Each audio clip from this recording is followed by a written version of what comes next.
Hello, voiceover friends. It is Ryder, the VO life coach. You've heard me as national brand voice for NASCAR, the professional bull riders, and of course, Ford trucks. And you are listening to the VO Life podcast. Now, pay attention. Welcome to the VO Life, a podcast for those who are trying to figure out how to build a career in VO from a guy who just seems to always learn the hard way. Now here's your host, Troy Holden.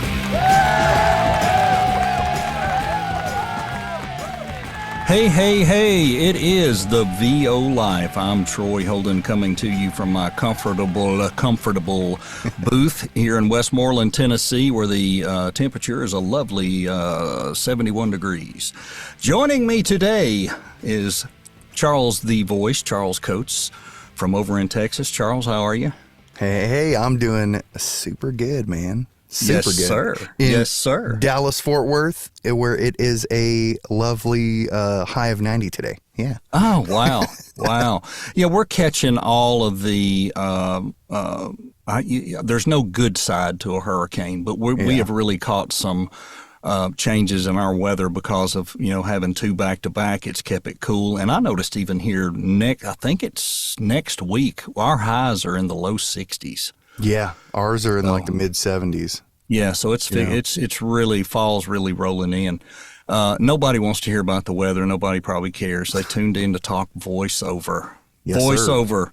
A couple things that we're going to do today, and we may just get off on tangents because we hadn't talked in a while, and we have got a lot going on, a lot to talk about. This is kind of an out of your control and in your control subject podcast, and we're going to talk about some of those things. But I want to start off because you and I did have control of how we set out to start our business and how we changed. And I want to talk a little more about your strategies you took over the last year and a half, because your strategies and investment strategy changed. And I remember you and I talking about it, and you were going to this place and that place and doing this and that. And I was doing more targeted marketing. I was going after production houses in the South and Southeast. I was going after car dealerships, South and Southeast, trying to establish myself as that voice for that region. And then when I found out what happened, I started booking in Texas all the time. Lots and lots of Texas work, and I'm not complaining at all because that's what I was going after. I knew my niche and my reach was only in certain buckets, and that's what I've tried to go after and try to build enough business off of that. Oh, now I have a base, and I can relax and only audition for things I should be booking that pay way better, and those will be my bonus checks. And that was how I kind of established how it would work for me. Your journey is different. Although we started about the same time, we started off the same way. We hacked away with Fiverr. We hacked away with whatever we had to do to learn and get money to get more training and more coaching. As that progressed for you, let's talk about the step 2 stuff you did so people can hear that path. I think, it kind of ties into what we talk, what basically our topic, like what can you control and what can you not control. And, in the beginning, you don't know what you don't know, right? You don't know what you don't know. And as you go along, you start, the things that you were doing maybe aren't, in the beginning, the things that you do, you're making a little bit of money, and that is progress. Right. But after a while, you're doing the same things that you do, and now you're not satisfied with that progress, that initial progress. So, I think the big change for me was when I took coaching, when I made the conscious decision and realization that I need coaching. I think that I think that is one of the biggest steps for me, because my whole life everybody's like, hey, you can talk to anybody, and that was even my own thought. Like I could talk to anybody. I could talk to people in the elevator. I could talk to strangers on a bus. I could talk, and I just strike up these conversations. And I've excelled at a lot of things in my life because of that. Mm-hmm. And I came in with the idea that, yeah, like I could do this. I could talk to anybody. And there is a little bit of that helps me because I have that confidence. I have the experience in the jobs that I did before, in the positions that I was, that helps me to explain things, to help me to, you know, help people understand, and understanding that, okay, I need to say it like this for it to really hit home, or I need to say it this way for that to really stick with them. But it wasn't enough. You can only, you hit this little ceiling. Right. And that ceiling can be either a motivator, or that ceiling could be a deterrent. Right. It could make you feel like, well, man, I guess I can't make any more than this. There's some other people, you know, there's people out there that are making a lot, but I'm not like them. You know, I don't have years of experience. I don't have this and that. And then that's a really good point right there. There's tons of established talent who already had all this training. They were already in this business. They were working. They were booking then. They're booking now. And those people are your competition. We talk about, we're all not competitors. We're all friendly in this. And we are. But the bottom line is, when those auditions go to a casting agent or wherever they're going, we are in competition. Somebody, you know, we all want to win the job. And the thing is, you're walking into that all the way back to where you said you don't know what you don't know. If you don't know all these things coming into this and you think, well, all I got to do is talk, it's just, you know, as long as my voice is good, it sounds good. But you're in competition with people who are highly trained, who are already booking. And then you have people like Charles coming into the business in the last 4 to 5 years, who has gotten himself highly trained and gotten out to the right people. And now he is starting to book a lot of that stuff. You even have competition in the other areas, like where I'm at, to where, you know, I'm hustling, marketing, trying to get myself in front of these people to directly grab their business away from other people or whatever. And it's not that we're out there trying to undermine other people. We're just trying to be heard and let them know we're available and we're here if you need us, because a lot of these people are juggling 10, 12, 15 people on their roster or more. But the thing of, you don't know what you don't know, you need to know. Right. And you need to do that before you start trying to get the work. And we all did not do that. We jumped in and we went after the work, and we thought, you know, we sound great. Damn it, I'm going to say this out loud. It's not about the sound.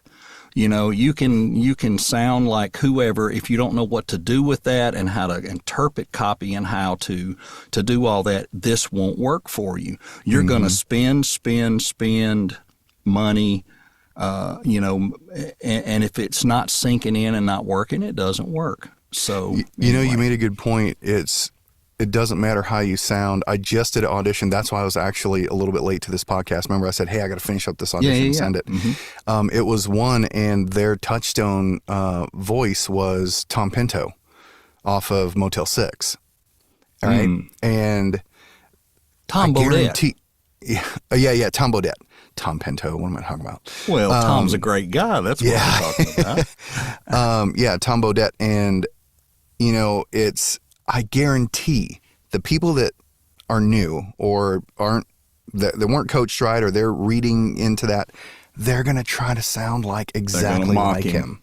Yeah. You know, and it's like they want that feeling that you get when you listen to him, you know, especially when he's like, we'll leave the light on for you. You know, like just that, this guy's got me, like he's a good guy. You know, they won't read into those kind of things. And in the beginning, I probably would have watched a bunch of Tom Bodett's clips, and then I would have recorded and try to sound exactly like him. Right. When people say we want that Mike Rowe feel, I guarantee there's people that will do a straight up Mike Rowe, and it's like they don't want Mike Rowe. They want somebody that's like the essence of him. You know? Yeah. They want the feeling, like you said. The feeling that you get, the confidence that you get, the emotion that you get when you listen to these people.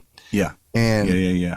I think that was the big turning point for me, was when I was kind of not at my wit's end, but I was just kind of hitting that ceiling. And like I said, that ceiling can make that next step, either you're going to climb up on that step and you're going to move up, or you're going to keep jumping for that step and sliding down, and you're not going to make it up, and then you're going to get discouraged. Yeah, when it comes to those things you were talking about, unless it says they're looking for a voice match, they're not. You're exactly right. They're looking for a mood or a feeling. I was helping a guy with his imaging demo last week, and I could not convey the Jack FM read to him for some reason. And I actually used Tom Bodett, because if you think about it, you listen to the guy who's like, Jack FM, we play what we want, and it's just nonchalant, thrown away. And I couldn't get it across. But when I said, kind of like Tom Bodett, we'll leave the light on for you. Yeah. And I said, just read it that way. And it brought it down enough to where, because if you listen to 10 Jack FM stations, some guys are way more thrown away than others. They're like, we play what we want, Right. and others are like, Jack FM, we play what we want, so it's a mix. And I got him somewhere in there, and it worked. But yeah, that was what I told him. I said, I just want that feeling of, when Tom Bodett says, we'll leave the light off for you. And it works. But yeah, if they're not voice matching, they don't want that. I got to do one for a guy retiring from Pepsi last week, and they wanted a voice match to the most interesting man in the world. And I thought, I'll audition for this. I'll never get it. And I did. I booked it. It was crazy. And it was just saying, I don't usually retire, but when I do, it was one of those things, and it was fun to do. But that's what they wanted. They wanted it very close to him, with just they didn't want you to try to be accented or sound Spanish, but it was okay if you said a word with a little something in it to make it sound that way. So well, and that's the key, is because they are, whenever they show this to people, they want people to know, oh, it's the most interesting man in the world thing. I'm familiar with that. You know what I mean? So, and they were using video of that guy's mouth movements. They had somehow gotten permission for that, I guess, because they're Pepsi. They can do what they want. Right. But they tried to hire him, but they couldn't. I don't know if it was a money thing or what. Probably a money thing.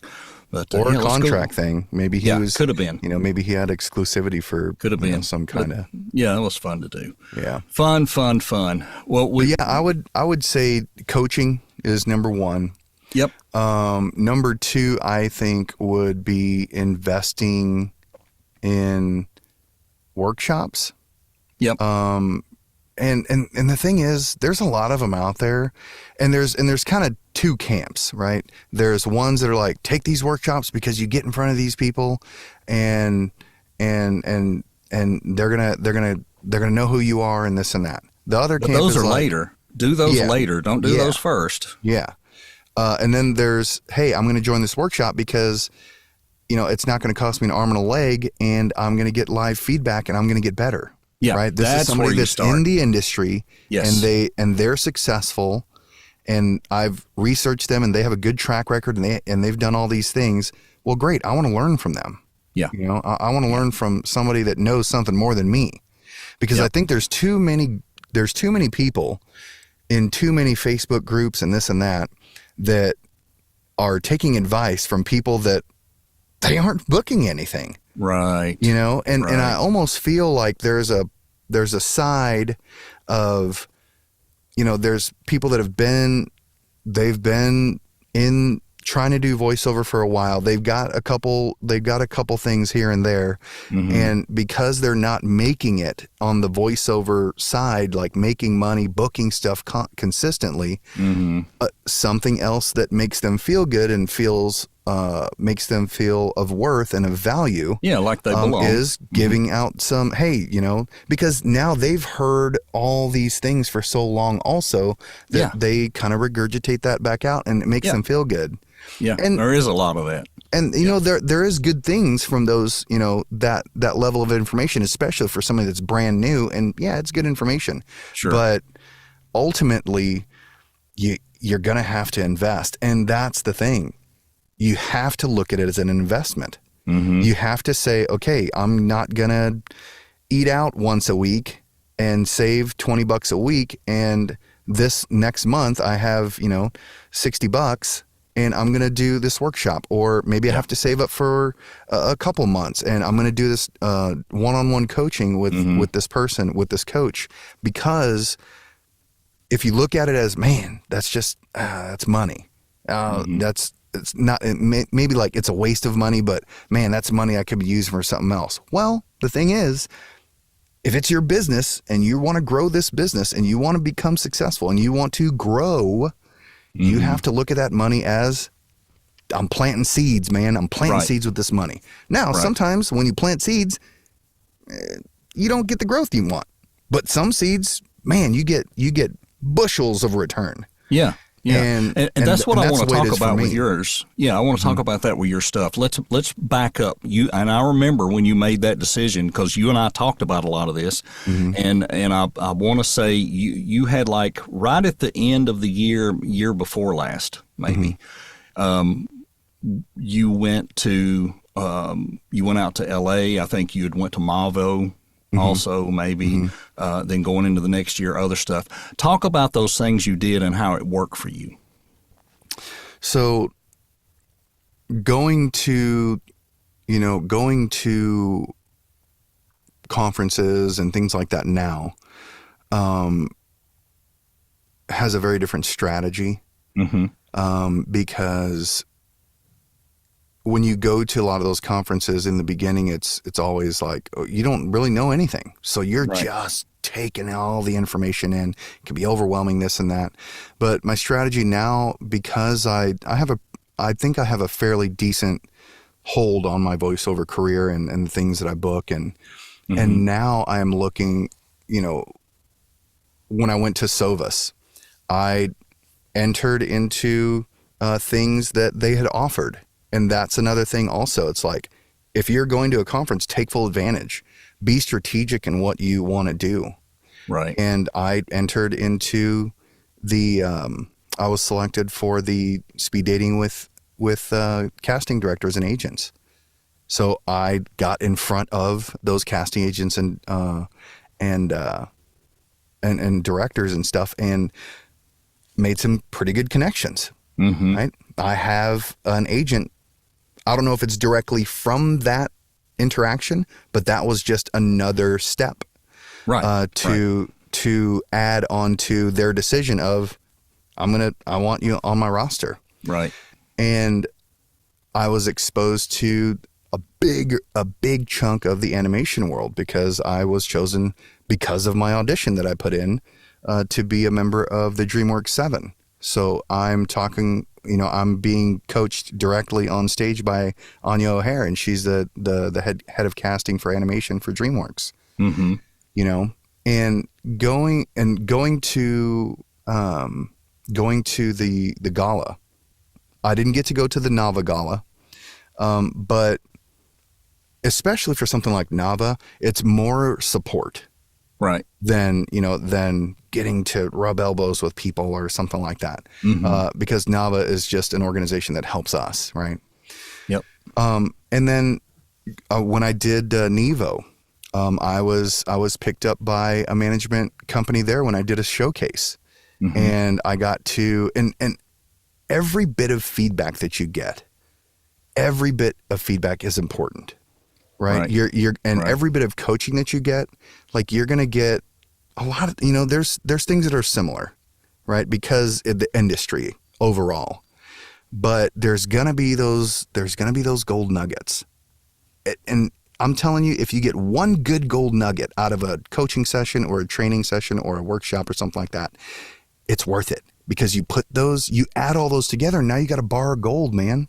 Yeah. And so you are building your method. Yeah. And that's what we don't realize sometimes in coaching, is that I got this from this one, this from that one, this from that one. And the things that worked now becomes my method, or the way I do it, or the way you do it. And it's all different for all of us. You'll find in this that you'll coach with someone who may teach the same thing you thought, well, they're teaching me the same thing I got from that other coach. Why didn't I get it from the first one? It's the method and the way they do it and the way that it resonates with you. And also the connection with that coach makes a difference. Yeah. If you really connect with them, and you'll notice in the sessions how much better they go, how much more when you're done, you're like, man, that was really great. That's really going to help me. And it does make a difference. And that's why the workshops are great, because a lot of those are coaches, and you might pick up that feeling in there that I know I could work with this person. So it does make a difference. And sometimes coaches, from our point of view, when we see them, they're saying things that are against each other. Not, like this coach posts this and this coach posts this. Yeah. And what they're saying is totally different. It's contradicting each other. Right. But that might be just one point. Mm-hmm. And so now I'm taking coaching with a coach right now that there's some things that they contradict on their beliefs and ideas on for methods of auditioning and stuff with a coach that I'm going to be coaching with in January. Right. But I'm going to take all the great stuff from this coach, and I'm going to take all the great stuff from that coach in January, and I'm going to use it. Yeah. Yeah. Because all situations are different. Casting directors they're all different too. Some like these things, some like those things, some expect these things, some are like, what was that? Yeah. And the more you know, what is it, Sun Tzu? The more you know your enemy. They're not our enemies. The more you know about them, right? Yeah. The better your chances are of getting booked. And ultimately, that is our goal. Right. We need to get this booking. We want that email that says, hey, client selected you.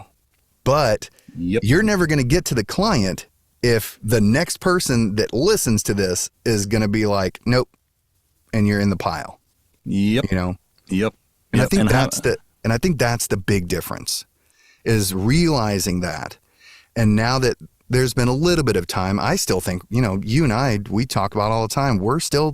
We feel like we're still kind of new. We're in this 4.5 years. We're compared to people that have been in this industry for 15, 20, 25 years. Sure. And we are. I mean, you're right. We are. And we shouldn't beat ourselves up that we're not as successful as them. It's not the time yet. That time will likely come, because we are easing our way up, as it goes. I like what you're saying too about the contradictory things. I see that, and it's not that. It's what worked for them. Coaches are teaching what worked for them. And it's a culmination of what they learn from their coaches who coach them, and they develop their method.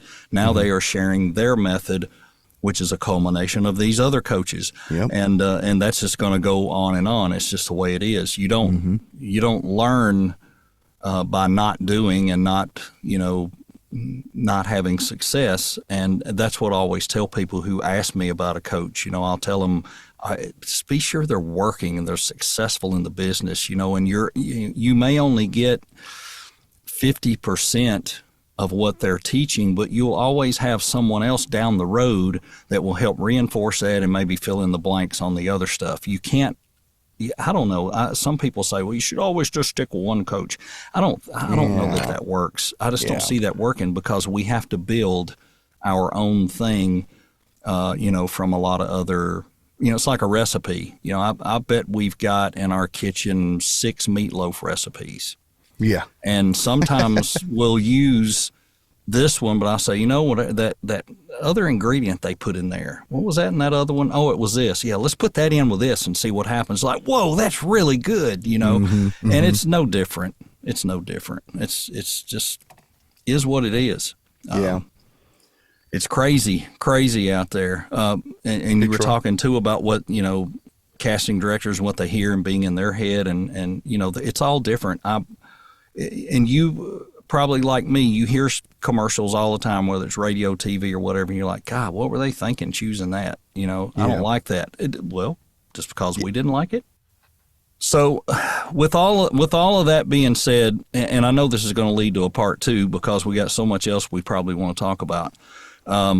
there is, we talked about there's a ton of established talent that have been here, been around, already booking lots of years of success. You're trying to learn to compete with them. It's not that you're competing with them. You got to learn to compete with them.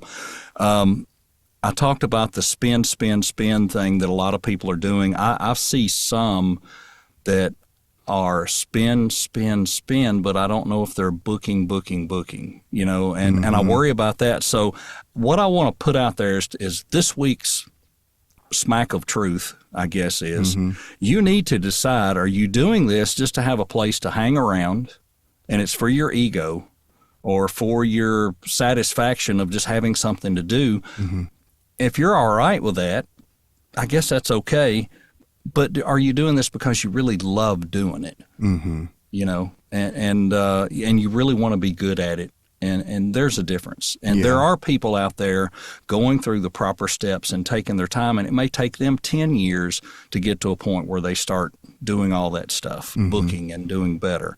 There are so many paths to get into this crazy business, and it is a very, very competitive. I know we hate that word sometimes because we all are friends in the business is what's wonderful, but it is very competitive, and I think it's more self-competitive because we're putting that stuff in. We beat ourselves up when we don't book, and we worry sometimes and all that. But unfortunately, this is not like that old factory job where you go in and you meet your production, or you show up every day and have good attendance and you hit your goals and you get paid every Friday or every other Friday. Doesn't work that way here. You can hit your personal goals. You can hit your marketing goals. You can hit your audition goals.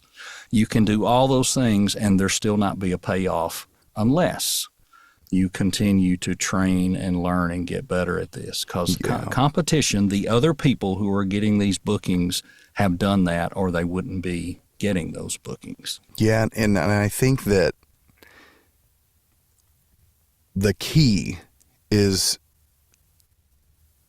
strategically using your money. Yes. Strategically investing in a coach. Not just, okay, I'm going to get a coach because they say I need to get a coach. When I really blew up on pay to plays is when I strategically went to Brad because that was my goal. He was like, what is your goal? And I was like, I want to book more and I want to win more auditions so that I book more. And that was my goal. That's why I chose him. There's another coach that maybe they're a great coach, but Brad was hitting grand slams out of the park. I want to go to that guy, and I coached with him and I learned very, very good things. And I am a monster on pay to plays. Yeah. Now, it's turned my whole game around. Now I'm coaching with another coach now because I have another goal in mind. And my coach in January is, I'm going to coach with them because I have another strategic goal in mind for that specific coach. Right. So I think why you're investing your money, why you're investing in coaches, why you're investing in these conferences, why you're investing, I think that is 100%. You have to be strategic.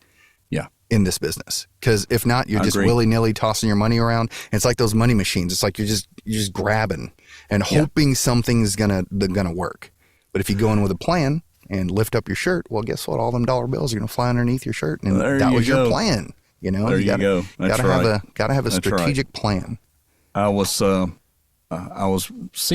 this the other day, and I'm not sure where it came from, but they were talking about people going and getting a demo in all these different genres, but never training in the genre. Yeah. And I agree with that as well. I mean, a lot of it that we do is because we're trying to enhance our business. And when you are booking things, then all of a sudden you go, man, if I've booked 5 video games, I don't really have a video game demo. Well, then it's time. I mean, apparently that may drive you to go get something that you can give to people. But I think that's another thing to look at. And I get asked that sometime, I really want this demo and this demo and this demo. Well, have you trained or coached with anybody in that? No. Well, do that first because you want to learn the genre. You want to learn where it goes. I did that with the imaging That was a focus for me. I wanted to understand the business, where to start, how to build in it, and then once I found out how slow it was going to build, how hard it was to get a station, even an internet station. At first I was a little downtrodden, but then I just kept at it, and you add a station here and there, not a lot, but I like doing it. It's just one of those things. I really enjoy doing it. And don't go dump a boatload of money on that, because there are people who will say, sure, be glad to do a so-and-so demo for you. Be careful with all that stuff, because you'll be, like Charles was talking about, you won't be investing in the right place. You won't be putting something out that might get you a good return. That $1,000, $1,500, $2,500 might get you a much better return somewhere else. Maybe you're not marketing yourself, and you need the marketing training. Maybe you don't have a solid commercial demo, and that's why you're not booking. Maybe you need coaching and education, and from the right person. Don't think it's all about, and I guess this is a good way to put it. You see these guys walking around, they got these big diamond rings on, gold bracelets and all that stuff, and they're trying to show they've got money or they've got whatever. Well, it's not going to do any good to put all this stuff on your website and show that, well, I've got 6, 7, 8 demos, and I've got this, this, and this, and this, and this. If there's no substance behind that and you can't back that up, that's like, I guess if I relate that to the guy with all the rings on and he's a pimp with no stable, it ain't going to do him any good, right? He's gonna drive back to his, 1-bedroom shack. And what's that going to do, Yeah, exactly. So the showboating is not going to work. Yeah, I think that, like you said, having the different demos, I think what people don't understand also is if you're getting, a stack of demos ready because you want to reach out to an agency or whatever. Well, guess what, folks? If they do like you, they're not going to just be like, oh man, your demo's awesome, come on with us. They're going to say, hey, we checked it out, this and that and the other thing, and we're going to send you, here's 2 scripts. Go ahead and send that to us. Go ahead and record those and send it to us. And now, if you're not prepared, right, it's going to sound like crap. You're going to be nervous. You're not even in that genre. Let's say you make a promo demo and then you go out there and then they're like, yeah, here's 2 promo scripts, send them to us. Right? And let's hear what you got. We want to take a review. And it sounds nothing like your demo, and because they're so good at what they do, they're going to know in an instant. They're going to be like, this dude doesn't know what he's doing. Right. Like, he's just got a demo, probably got it from, some Yahoo on the internet, and that didn't take the time to coach him, to even feel him out that it was okay to do this demo with him to get that coaching. They're gonna be like, okay, well, you're out of here. Okay, thank you very much. We'll keep you on file and reach back out to us after some coaching after 6 months to a year, blah blah blah. And here's the thing. Now you've kind of stained yourself a little bit. They're gonna be like, oh, this is just a new guy throwing us his demos and want to be on our nope. So maybe when you email them back later, they're gonna remember that and be like, we still have a full roster, blah blah blah, and it's gonna take you a lot longer to get in with them if you ever get in with them. Right. And so being strategic in the beginning, I think that's the thing also. Being strategic, I guess that would be a strategy. Well, I'm new, blah, blah, blah. I'm going to get these demos all made and I'm going to shoot them out there. That's my strategy. Well, it is. It's an ill-fated strategy, right? Mm-hmm. Yeah, yep. I agree. Don't throw all that money away. Hey, we're talking about things that are in your control and out of your control. And I think we'll pick this up again maybe in a couple weeks and come back with a part 2. And now that we got some things to stew on and think about, and we may come back with more. What about some closing comments? Here we are in the Q4. This is, like year 4 for us, I guess, or 4.5, whichever it is. Yeah. How do you feel? And how do you feel about it? How's everything going? I mean, life in general, now that you're into voiceover and things have smoothed out some, how is it now? Are you enjoying it? I'm enjoying the fruits of my labor. Let's just say that, right? Yes. Yeah, I'm definitely enjoying it more. I don't have that overbearing fear of failure that I had in the beginning, Right. right? Because I felt like I had to prove something, not only to other people, but to myself Right. and to my family. Yep. And now, because of the hard work and the support and the long nights and the prayers and just getting it done, right? Just getting it done. You got to get it done. Yeah. Now I'm at a point where I feel pretty good. Good. I'm comfortable. I'm not worried about, am I going to make the house payment this month? Planning for vacations, yeah. being away for 3-4 days from voiceover and not just being riddled with panic, like, whoa, if I don't get this thing that comes in or whatever, because Right. now I've learned that it's okay to take a step back. It's okay. Just let everybody know, hey, my unavails are going to be for this day to this day, from this time to this time. Or maybe there's somebody and they'll shoot you something back and say, hey, you're in the running for this. Do you think you could take a travel rig with you? Yeah, I got you. Right. For that Yeah. one Yeah. agent or whatever. Yeah. But just now I'm like that older student that Mm-hmm. is that goes back to college and now enjoys learning. They enjoy They enjoy it now. They really take everything in. And they really enjoy the relationships they're making because there's not always some plan behind that. Okay, I need to meet this person because X, Y, Z. I just want to meet this person because I want to meet them. Yeah. I want to talk to them because they seem like a pretty cool person. Yep. And so I think I have more of a sense of calmness, right? Yeah. And You're running your business. It's not running you.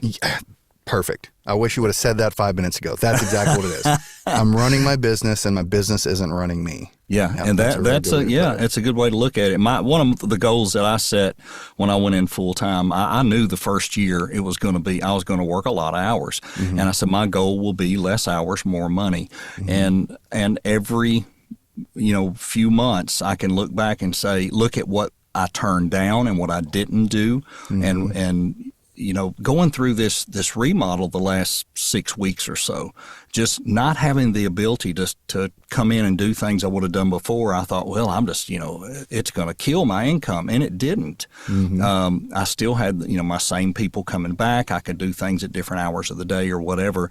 And it worked out fine. Nobody got upset. It was great. And I am finding that goal of working less hours, making more money, because then when there are times I can sit down and really look for, some good leads. I don't have to go out and pay somebody to send me 500 junky leads. Mm-hmm. I can literally take my time and research and look for things and send out that 50, 75 emails, to these new leads and be more targeted. Mm-hmm. And I don't feel like I'm in here killing myself like I was at first, because we were, and you and I both were the victims of, 10 revisions and, where you sound like AI or you sound like a robot and redo this. And, that's not a victim what we of 10 wanted. revisions and not getting paid for them. Yeah. You know what I mean? Exactly. I had a client that sent something and they're like, how many revisions are we going to get with this? And this was a customer that reached out to me directly. Mm-hmm. And I was like, I will, if it's a minor change or something like that, I don't mind, because number one, I want to keep their business, and number two, I don't want to charge for every single little thing, and then they're going to be like, dude, this guy's a hassle. But then I don't want to buy my own lunch either. So I was like, hey, if there's some little changes here and there, I was like, I got your back. Yeah. But if you send it off to the client and they want a whole different reread or something like that, or you want some extra tags, or you want to change some tags, I was like, that'll be another session fee. And they're like, okay, no problem. But, and I think that's the thing too, is like, you don't really realize how important, like you hear it even when you start, get paid what you're worth, this and that and the other thing. And I'm not going to steer anybody away from doing any kind of business or recordings that, is going to help put food on their table. But just know that you are worth more than that little bit that they're paying you.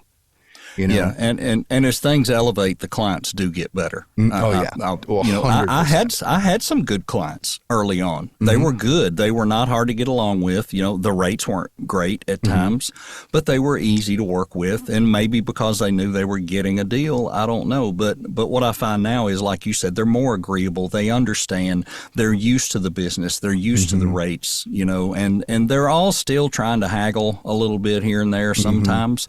But then there are those. And I know you had that experience this week where they go, yeah, okay, no problem. Yeah. They know what the rates are, and they don't bat an eye at it, and those are the great ones, and that's where we're all looking to get. Charles, I know, man, we got things to do. I've got to get outside and get a couple of things done. My guy finished up yesterday, and we were trying to put furniture back where it goes because the last thing he did for the last 2 days was paint. I mean, all the ceilings, all the walls, everything. So he's a believer in we don't move things. We just push it to the center of the room, and I paint around it, which is great. Right. Yeah, which is great because it's so much easier than hauling furniture room to room. But I got to get everything put back today, and we got to try to get some normalcy. And But let's pick this up again here in a few weeks and hook up again, man. I appreciate you jumping on with me, and we'll continue to try to do this every month or so because people, surely to God, they're tired of hearing me rattle after 150 episodes. My God, it goes on. But if you're on 150 and episodes, that means you're doing something right. So yeah, or I'm stubborn and won't quit. It's one or the other. I don't know which it is. But hey, man, thanks for joining us. And hey, from Charles and myself, everybody, stay out there, keep going.